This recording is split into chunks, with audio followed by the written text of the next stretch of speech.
Next, Berkshire Hathaway Chairman and CEO Warren Buffett talks about the U.S. economy and the challenges facing the global economic recovery. He spoke with the president of the Economic Club of Washington, David M. Rubenstein. Announce it.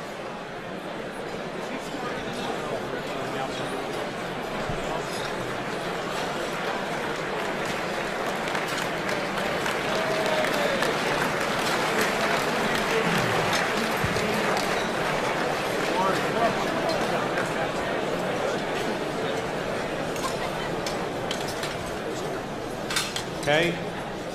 Thank you very much, Warren, for coming this evening and honoring us. And I don't think you need much of an introduction, but I just will say that I think it's fair to say that you are the most respected investor in the world, and I think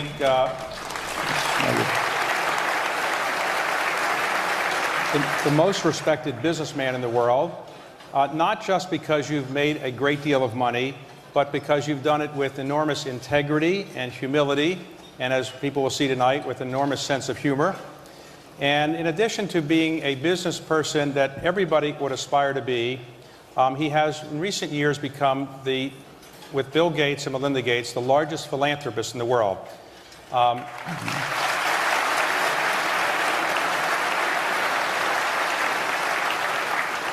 I think his net worth might be in excess, a little bit higher than mine, I'd say, about $50 billion more or less, and he's committed to give 99% of that away, and he's in the process of doing so. So thank you on behalf of the country and everybody else for doing that.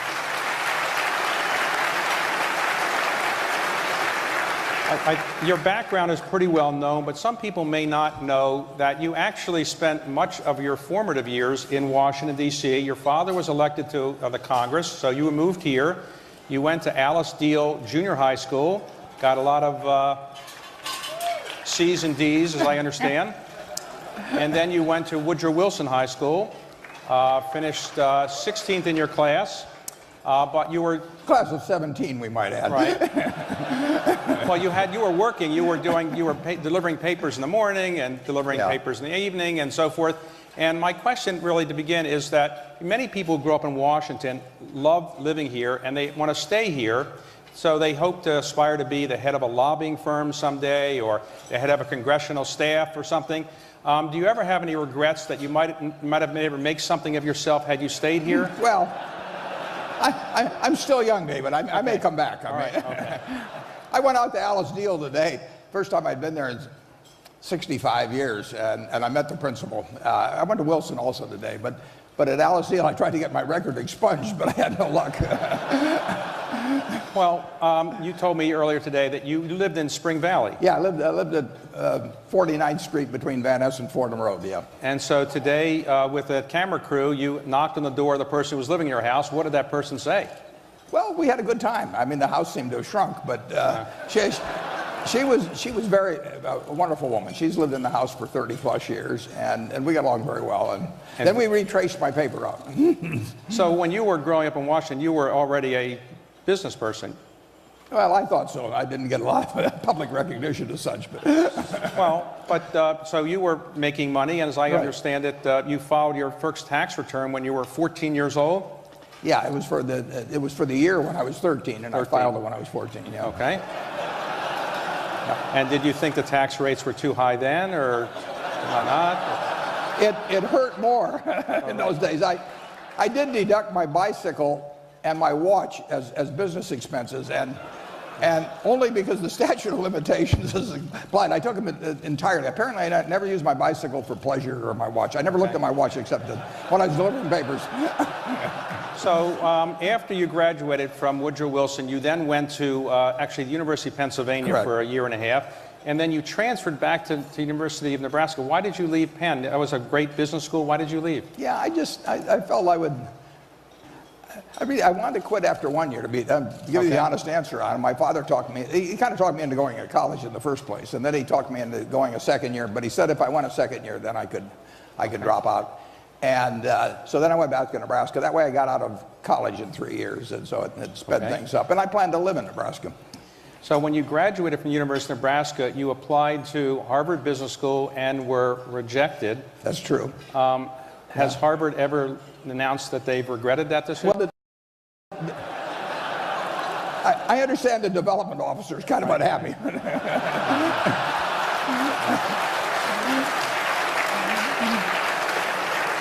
So you rejected by Harvard, you went to Columbia Business School, Columbia. and then you met the man who you really idolized, Ben Graham. And when you took his class, was he as great as you had thought he was going to be? He really was. He only taught one semester, one class. I mean, he came up from Wall Street and taught this class. That's the reason I went to Columbia. And I knew I'd already read all the books and everything. But it was inspirational just to be around him, and it made a real difference in my life. So when you graduated, you wanted to go work for him and his firm, and then he rejected you for an interesting reason. In those days, I understand that there were Jewish firms and non-Jewish firms, and his was a Jewish firm, and you weren't Jewish, so he said because you weren't Jewish, he didn't hire you. Is that right? That's true. And I was ready to convert, believe me. I think they might have felt it was a little phony at the time. But it was true that there were very few firms in Wall Street that would hire Jews at that time, and Ben only employed 5 or 6 people. But he told me to the extent that they were able to employ 5 or 6 people, he really felt that the Jews could not get into most jobs in Wall Street, and that they were going to employ only Jews. Well, his name was Ben Graham, but actually his real name was Ben Grossbaum. Well, his parents, I think they changed their name. Yeah, my son is named Howard Graham Buffett, named after Ben, and he's very glad that Ben's father changed his name.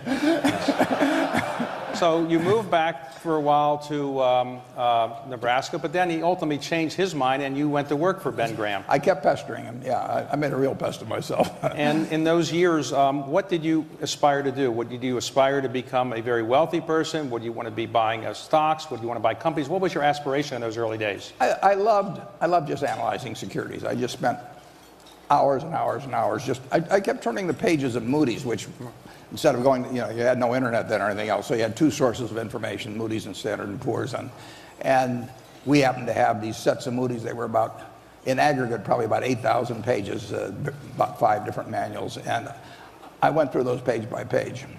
And, well, it must have been exciting. Yeah, it's a little strange. I mean, I actually went to Amazon a few years ago, and I found an old 1951 Moody's. Now, everybody else is going there for Playboy magazine, but I'm ordering the old Moody's. You've got a strange guy here. Well, when you were working in New York, you were attracted to one of the companies that Ben Graham was involved with, which was Geico. Absolutely. As I understand, you came down and knocked on the door of Geico, and you just started talking with them? And yeah, it was really a lucky day. I was at the Columbia University Library, and I looked up Ben in Who's Who in America, and it had a whole bunch of things, but it said Chairman, Government Employees Insurance Company. So I asked the librarian, how can I learn more about this? I'd never taken any courses in insurance. And he said, well, there's this big BEST manual. If you read that, you can find out about the company. And there was 1 page on government employees insurance. So that Saturday, I got on the first train, and I came down to Washington, and I went to the headquarters of what was then called Government Employees Insurance. And to my total surprise, the place was locked. I mean, people didn't work, and people normally worked on Saturday. People in Washington didn't seem to work on Saturday. So I kept pounding on the door, and finally a janitor came. And I said to the janitor, I said, is there anybody here I can talk to except you? Now, he didn't seem to get offended at that particular introduction. So he said, there's a fellow up on the I think, 6th floor, and he's the only one here. And he was a man named Lorimer Davidson, and Lorimer Davidson changed my life in a big way. He was a wonderful, wonderful man. And he talked with me for maybe 4 hours on a Saturday and gave me an education like I'd never gotten in school. And so you liked it so much, you eventually bought the whole company, right? It's one of those things, yeah. It took a few years. So when you were starting your investment partnership, I think you started around 1956 with a partnership. That's correct. Right? And as I understand it, if somebody had put $10,000 in 1956 and had stayed with you and kept stock that they could have gotten when you liquidated some of the partnerships, that $10,000 would be worth roughly $500 million today? That's about right. Wow. Yeah. So those people are very grateful to you who did that, right? I was grateful to them, though. I mean, they were betting on a 25-year-old, you know, who looked about 20 and acted about 12, and so I, you know, and actually they were mostly relatives. I mean, it's my father-in-law and sister and her husband, my aunt. And so your investment partnership started, you started buying companies and buying stocks. And one of the companies you bought was Berkshire Hathaway. And although your company is now very famous, it's named Berkshire Hathaway, that was not one of your best investments, was it? It was really dumb, yeah. I mean, it was what I call I used to call Graham's approach on buying very cheap stocks that weren't very good companies, cigar butts, because it would be like walking down the street and finding a cigar butt. There was one puff left in, and it didn't cost anything, and it was kind of disgusting, right. But it didn't cost anything.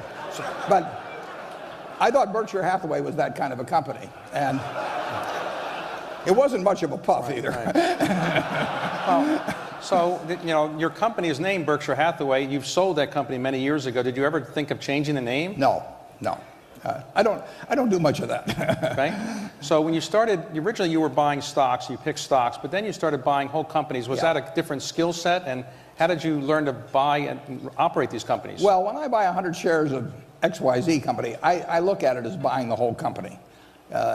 And so I've always looked at buying stocks as buying businesses. So it really wasn't a different situation. Now, I couldn't resell it, and I couldn't, if I owned the stock, I couldn't change managements, which I could if I owned the whole company. But it was basically the same approach. I'm a better investor because I'm a business person, and I'm a better business person because I'm an investor. They cross over.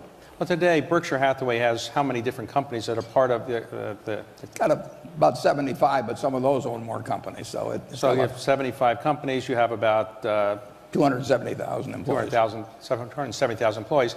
How do you manage all that? You have a very small office. How many people do you have in your office managing all this? Well, we're now up to 24. We're on one floor. We're never going to leave one floor. I tell them they can hire all the people they want, but we're not going to leave one floor. So if they want people sitting on their lap, go to it, you know. So do you sit in your office during the day looking at new ideas for companies? Is that how you spend your time? I like to read a lot. So I read newspapers, and I read all kinds of financial information. And basically, I'm looking for one good idea a year. And do people send you letters over the transom? Has any of those ideas ever worked? Occasionally, but not very often. But I only need one a year. Right. And we're in June, incidentally, David, if you want to help me out. Okay. All right. Okay. Well, we have a couple companies we'd like to sell to you, but you don't pay high prices. But so in your office, do you have a computer in your office that you use? Not in my office, but other people in the office have them. Okay. So I know you're not a famous technology person, but do you have an iPad or do you do internet things? Oh, I do internet things. Yeah, I love the internet. I mean, the internet, it's fascinating to me because it's probably affected my life, you know, almost as much as, say, Bill Gates did. When Bill and I appear together, sometimes we use the trick question of, aside from email, which one of us is on the computer more? And the answer is me. Because you play bridge on the computer. I play bridge on the internet. And right. every night you spend... Yeah, a couple hours a night. And after all these years of doing it, are you a champion? No, I'm not even close. I just have a good time it's the most interesting game I've found. And do people know that they're playing with you over the internet? I use the name T-Bone, and it's gotten around that I am T-Bone. Yeah, right. I used to put my age as 103, so when I did something dumb, people would say for a guy 103, he's not bad. But so you met over the years Bill Gates. How did you first meet Bill? How did you first meet him? I met him on July 5th, 1991. Meg Greenfield, who some of the people here probably knew, had a house out in Bainbridge Island out right there in Seattle. And she'd called me in the late 80s, and she said, Warren, I love Seattle. Do I have enough money to buy a second place? And I said, Meg, anybody that calls me an ass does have enough. It's the ones that don't call. So she bought this house, and she wanted to show it to me then in 1991. So actually, Kay Graham, Raleigh Evans, maybe one or two others went out there and visited Meg, and then Meg knew the senior Gateses, so she called up Bill Sr. and Mary Gates and said, I've got this crew out here, and could we drop down? And Mary said, fine, and then Mary called up Bill and said, Warren Buffett's coming down, and would you like to come down? He said, hell no. What do I have in common with that guy? You know, he doesn't understand technology. You know, he's hopeless. And Mary was very determined, and she said, you know, you're going to come, Bill. And so they negotiated a while, and finally they got down to where he said he'd come down for, I don't know, an hour and 27 minutes or some other thing. And he came down, and we hit it off, and we were still talking 10 hours later, and we became good friends. But he never convinced you to buy Microsoft stock or buy technology companies? He didn't try to. He tried to get me to use a computer. Did that work? Eventually. When I learned I could play bridge on it, I got interested. I still don't understand what happens with it, though. I thought he originally said, I'll get the most beautiful woman working at Microsoft and come and install That's what he did, but he was engaged to her, so Melinda, so it didn't work. So as you got to know Bill better, did he influence your views on how to make investments, or influence your views on philanthropy? I wouldn't say too much. We have a group of maybe 50 people that started getting together in 1968. We meet every other year. Don Graham was here tonight as the Buffett group. Yeah, and at those meetings we would talk about various subjects, and philanthropy was an important subject. So I think it was maybe in 1993 or something like that. We had a meeting. I think it was in Ireland at that time, and I actually brought along the Gospel of Wealth for everybody to read. We discussed it then. But so our thinking sort of evolved together in a way.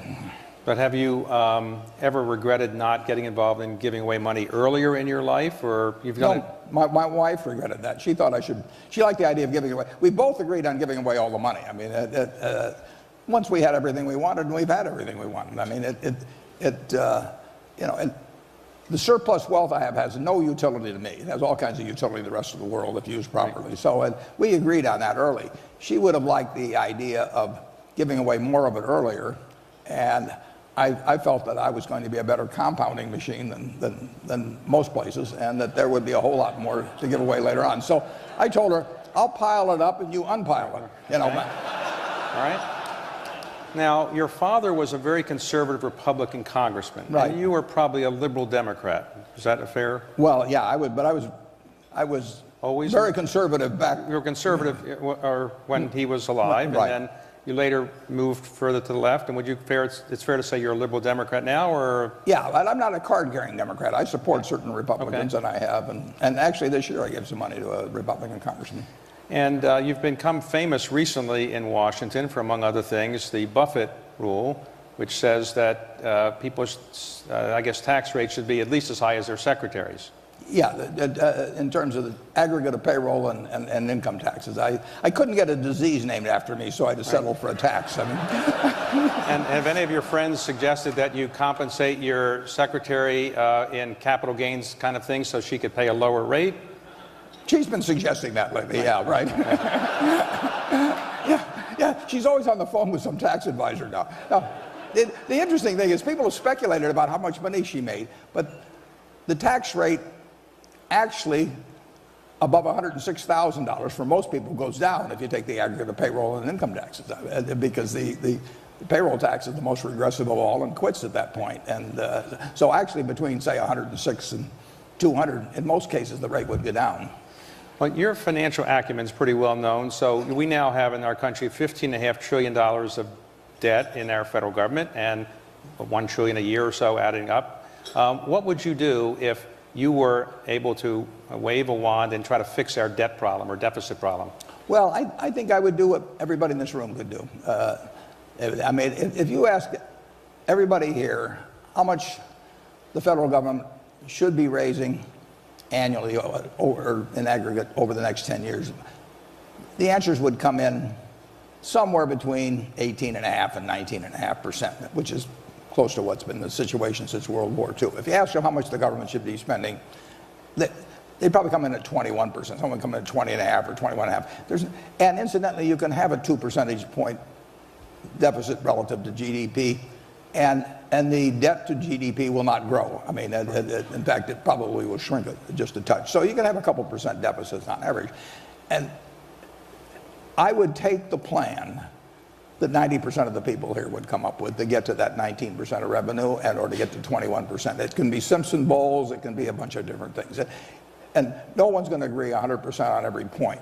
But I think we do agree on the fact that we probably should be raising 18.5 to 19%, and we should be spending 21 or thereabouts. And that means getting more from taxes, and it means cutting expenditures. And the problem is that the Democrats don't want to talk about what expenditures they would cut, and the Republicans don't want to talk about increasing revenues. So would you be in favor of increasing the capital gains tax, or no? Yeah, I would be in favor of that. But we can come to, we're raising, we'll say, 2.4, 2.5 trillion now. We have to raise, probably 300 or 400 billion more than that. And that can be done. I mean, we've done it straight through. I mean, and I've operated under all kinds of tax rates, including 39.6% on capital gains. And the country has grown under all these circumstances. Our country works. But somebody has to step up and say where it comes from. It won't come from, just talking about reform doesn't solve anything on either the expenditure side or the revenue side. I mean, you've got to get specific about it. And like I said, I'll bet if everybody in this room designed a plan, I could sign on to 90% of them. And today, the economy in the United States is thought to be growing about 2.5% a year. Do you agree with that? Do you think there's any chance of a recession in the near term? I think it's very low unless events in Europe develop in some way that spill over here big time. But incidentally, if the economy grows 2% a year and population grows 1% a year, that means each generation is living 20% better than the generation before, and it means in a century, people are living 3 times as well as they lived at the start of the century. So, I mean, our rates of gain in the way people live have been dramatic. In my lifetime, I was born in 1930, there's 6 times the real GDP per capita as when I was born. 6 times in one person's lifetime. We have a system that works. I mean, and it'll keep working. It may not work at 6 times for the next 80 years, but it'll work. It'll be 2.5 times or 3 times.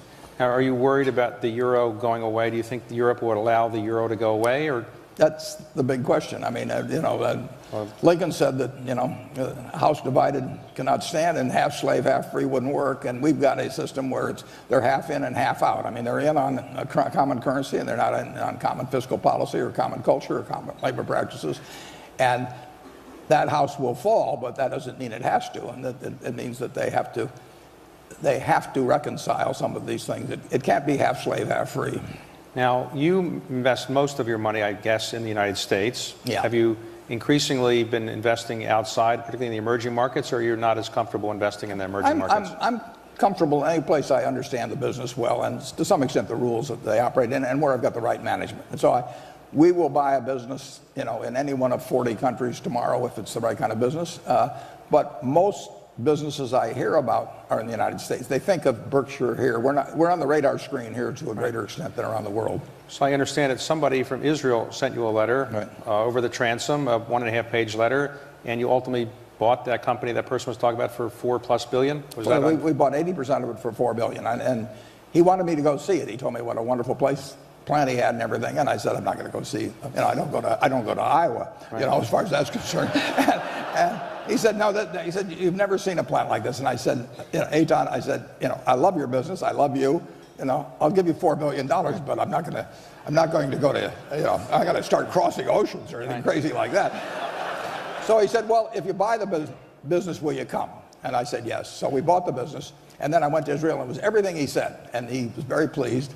And I said, yes. I said, if I'd seen this thing, I'd have paid you more money. So. That's why I don't go visit businesses. So what about China? Do you invest much there? You go to China very much? We've had 2 big investments. I was sitting in 2002 or 2003 reading the report of PetroChina. And fortunately, it was in English. And I put about $500 million into PetroChina. The government of China owned about 90% of it. We owned 1.3%, so between the two of us, we controlled the company. And we made quite a bit of money out of that. It was a very, very cheap company. I mean, it was one of the huge oil companies in the world. The whole company was selling for $35 billion in the market, and that was ridiculous. Now, one of your most famous investments is Coca-Cola. You bought it relatively cheaply. It's very good for you, everybody. Now, when you I don't care whether you drink it, just pour it on your neighbor, but open the can. Now, when you were a young boy, you were addicted, I was told, to Pepsi. How did you switch to Coke? Well, I would like to say, of course, that I just finally grew up and understood. When I was a kid, Pepsi was 12 ounces for a nickel, and Coke was 6.5 ounces for a nickel. And if you have any insights into my personality, you'll know which I bought. So, of the investments you've made over the years at Berkshire Hathaway, which one would you say was the single best investment? Is there one that you really are most proud of?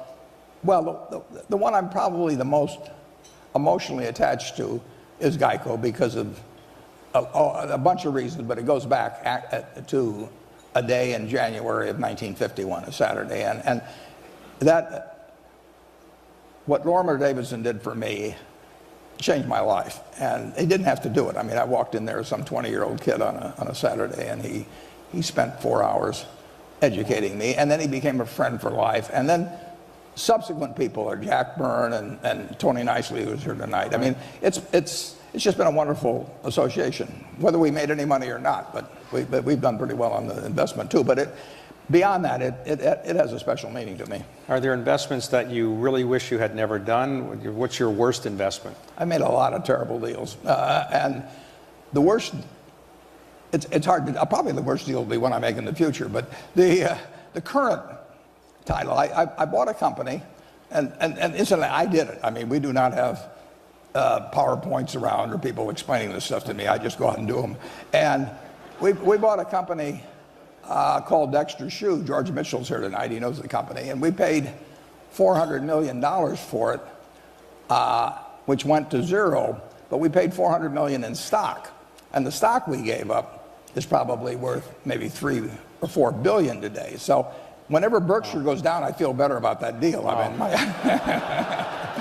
What about the deals you passed on? You famously passed on Intel when it was getting started, I thought. And other... Yeah, I knew Bob Noyce pretty well, and we bought it.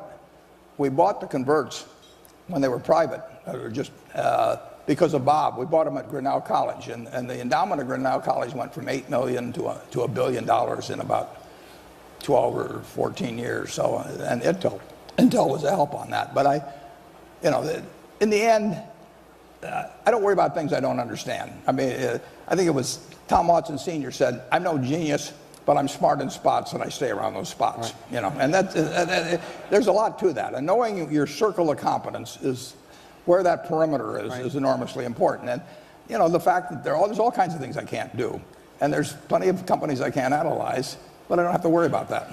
Of all the companies you bought, maybe the one that brought you the most trouble was Salomon. When you bought it, at one point it was almost, in effect, put into bankruptcy, and you had to go and run the company. Was that the most difficult experience you had at Berkshire Hathaway? I would say that probably was, yeah. I was there as CEO for 9 months and 4 days, and it was 20 years ago, and I think I remember every day of it.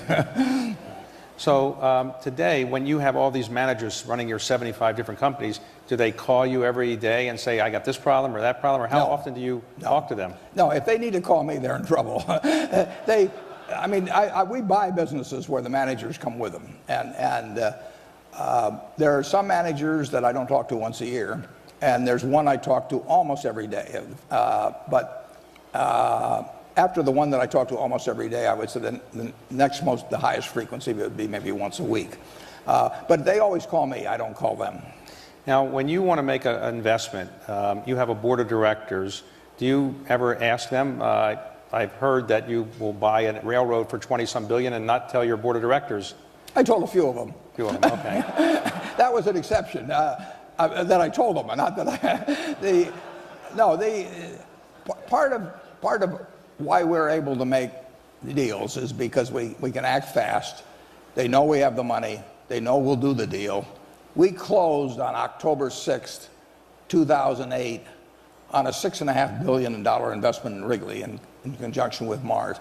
And they knew we would have the $6.5 billion and that we would close on that day. People weren't closing on anything. And so it's a real advantage to be able to pull the trigger. And if we have to go through lots of presentations and everything, I mean, I've been on 19 corporate boards, and every deal works on the PowerPoint. So it's it's a show and tell type thing, and I don't really participate in it. So recently it came out in court discussion that in the insider trading thing that's going on relating to an investment you had made in Goldman. Right.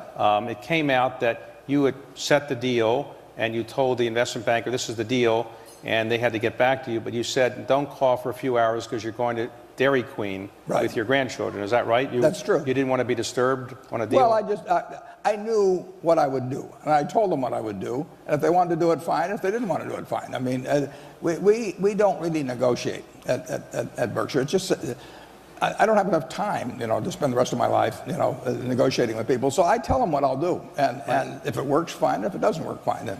Now, famously, people wonder who will be your successor, and I wonder if tonight you wanted to give us any insights into that.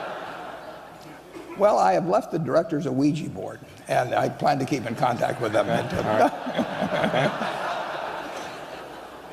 I don't want to disappoint you, but you're not on the short list, David.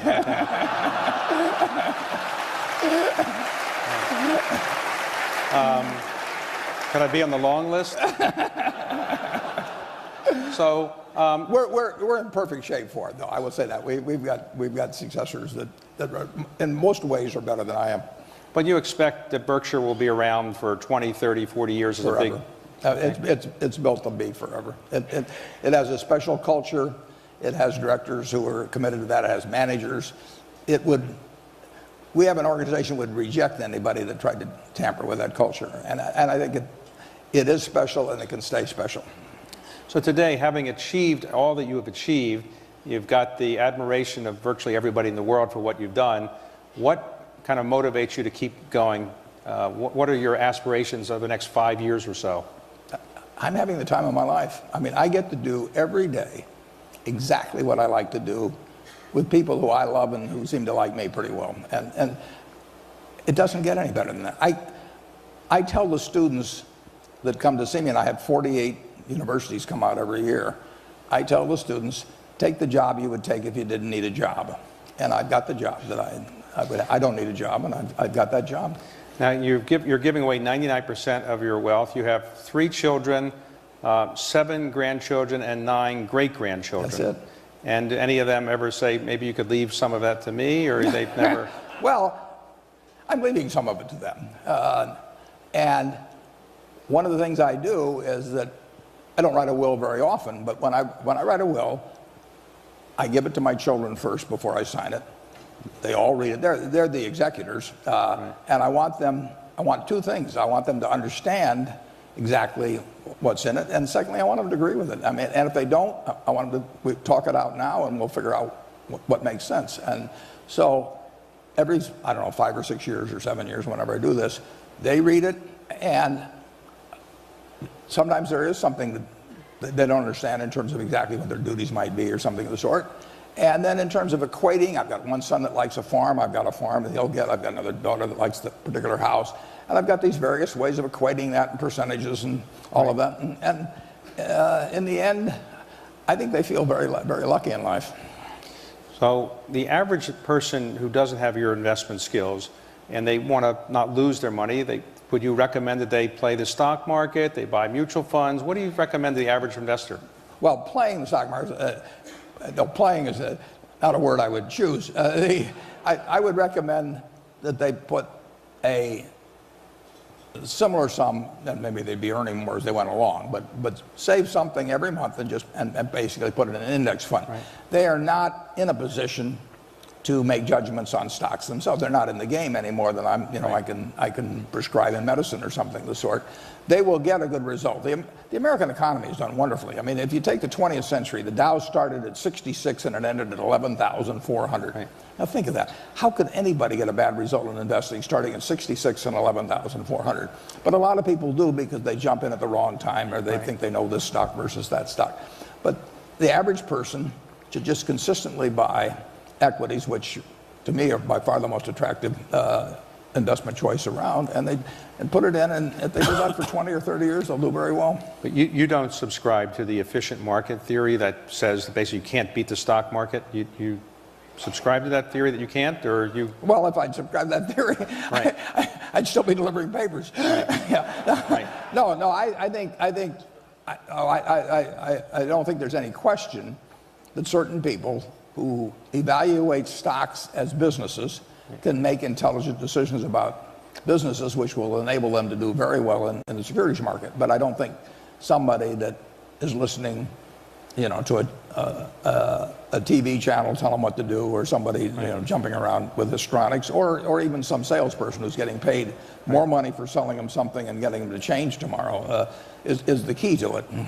Now, you gave away, or committed to give away, the bulk of your money to a foundation set up by other people. Why did you choose not to just have the money go to a foundation named after you that presumably you would control? And how did that idea come about? Well, originally I'd actually planned, I thought my first wife would outlive me and that she would give away the money, so it would have gone to a foundation that she ran. But the idea was to get the money spent.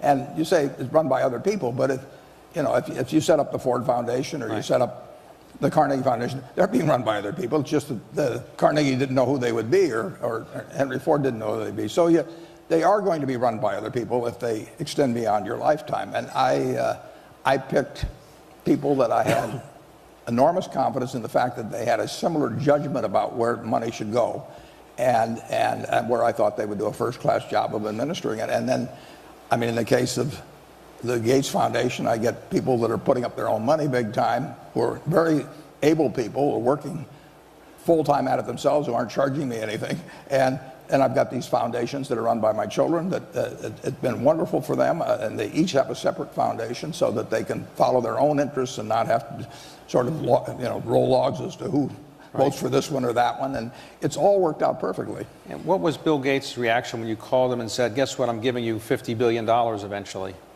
I think he said, what? No, I shouldn't joke about this. No, I don't remember exactly what he said, but I think he was surprised. Okay. And did he suggest you put your name on the foundation as well? No, I don't want my name on anything. There are all kinds of people that do want their names on it. So if you can sell it to some other guy, why should you give it to me where you don't get anything out of it? Okay, I understand. So, as you go forward now, are there certain things that you would like to accomplish beyond what you've accomplished? Are there certain social problems you'd like to see being solved, or economic problems, or is your goal mostly to keep your company doing well and give away the money? Well, in terms of personally, sure. I want Berkshire.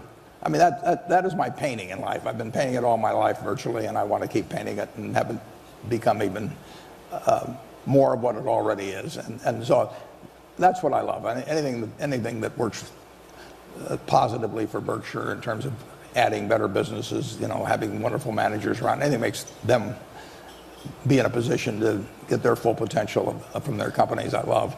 And I'll do that as long as I can. I like the idea that basically the fruits of that, will be used by some very intelligent people to improve the lot of a whole bunch of people who didn't get the lucky straw in life like I got.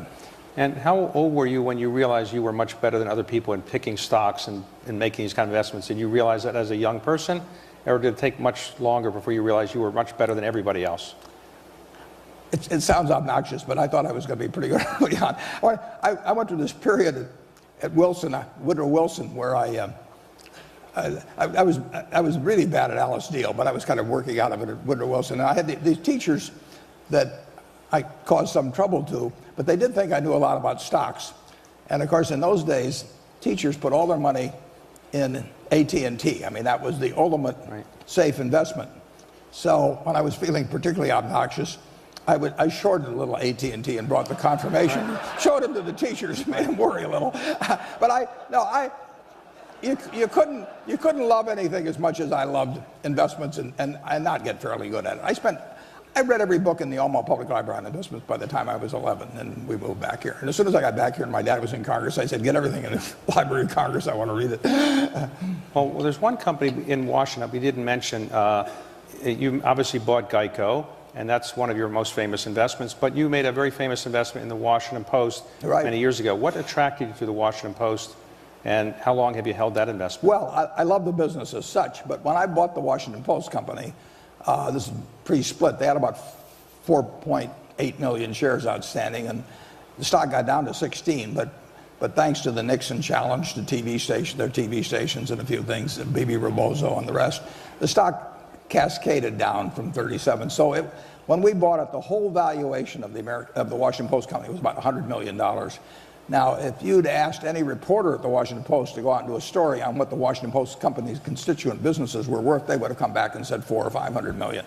So you were really buying a wonderful business run by wonderful people at 20 cents or thereabouts on the dollar. And you know, it's almost a classic investment. If you'd asked any of the people who were selling their stock to us, what's the Washington Post company worth, they would have said 3 or 4 times what it's selling for. But they sold it because they thought it was going to go down the next day.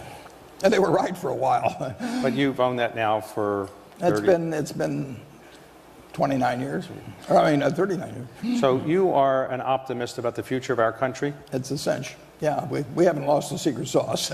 I mean, yeah, go back to that. When I was born in 1930, the Dow was 252 on the day before. I was born on a Saturday. Friday was 252. That was the high for the year. It was going to go down to 42. There's no connection in this, folks. But you know, if I'd seen that, my dad was going to lose his job, and he worked in a bank, and he had all his money in that bank, and it closed, and he had no money to pay his mortgage or anything. That was going to happen within a year. If you'd seen that, you said, this, you know, go back. It'd be like the old Woody Allen movie, you know, just don't even come out. And look at what has happened since that time. I mean, you know, we went through a terrible war, we went through a terrible depression, we went through 25% unemployment, we went through thousands of banks closing, 6 for 1, you know. We're not smarter than the people in 1930. We don't work harder than the people in 1930. We've just got a system that works. It's been working, you know, since 1776, and it'll keep working. So, any regrets in life? Not really, no. And today you are somebody who is very close to the President of the United States. If he asked you to come in and serve as an advisor, would you do that? Or? Well, it won't happen. If he wants to ask me anything, I'll certainly be, I'd always be glad to help, but that would be true of any president under any circumstances. And today, Berkshire Hathaway, is that a buy at this price? Well, the businesses it owns are worth more than the market price, but that's true of other businesses too. Well, what I'd like to do is, on behalf of everybody here, thank you for an extraordinary tour de force of your explanations of things, and thank you very much for coming this evening. And I think everybody's had an enjoyable evening. I know I certainly did. And I want to thank you on behalf of everybody here and all America for what you've done, and for your philanthropy, and for your confidence in America. And on behalf of the Washington Economic Club and everybody here, I'd like to give you a few gifts if I could. You may get on that short list eventually this way. Okay.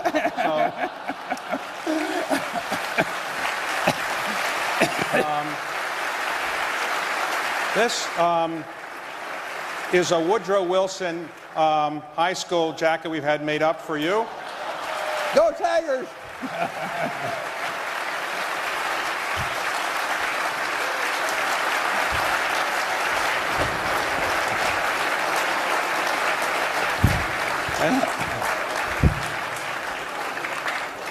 And we have here a copy of the original map of the District of Columbia we'd like to give to you as a gift from the club. And I'd like to give you as a personal gift a copy of the Declaration of Independence. When we talked about this appearance, you were at the archives, and I think you said you hadn't been there before. It was marvelous. Never been there, and I cornered you, and you said you weren't sure what you had agreed to, but you agreed that you would do this, and I thank you for honoring your commitment to come. And this says, it's inscribed to you, and it says, Warren Buffett, a rare modern man with the essential traits of our founding fathers, great wisdom, courage, and leadership, and also great wealth. Oh, thank you. Thank you very much. Thank you. So, appreciate it. Thanks. Can we head off? Yes, thank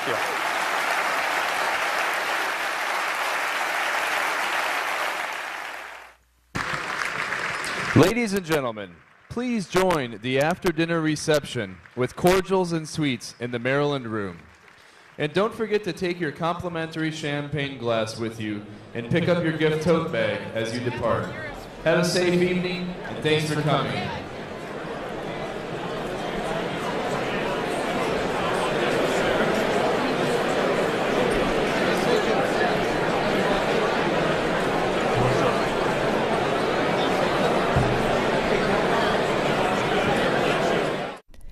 on Washington Journal tomorrow morning.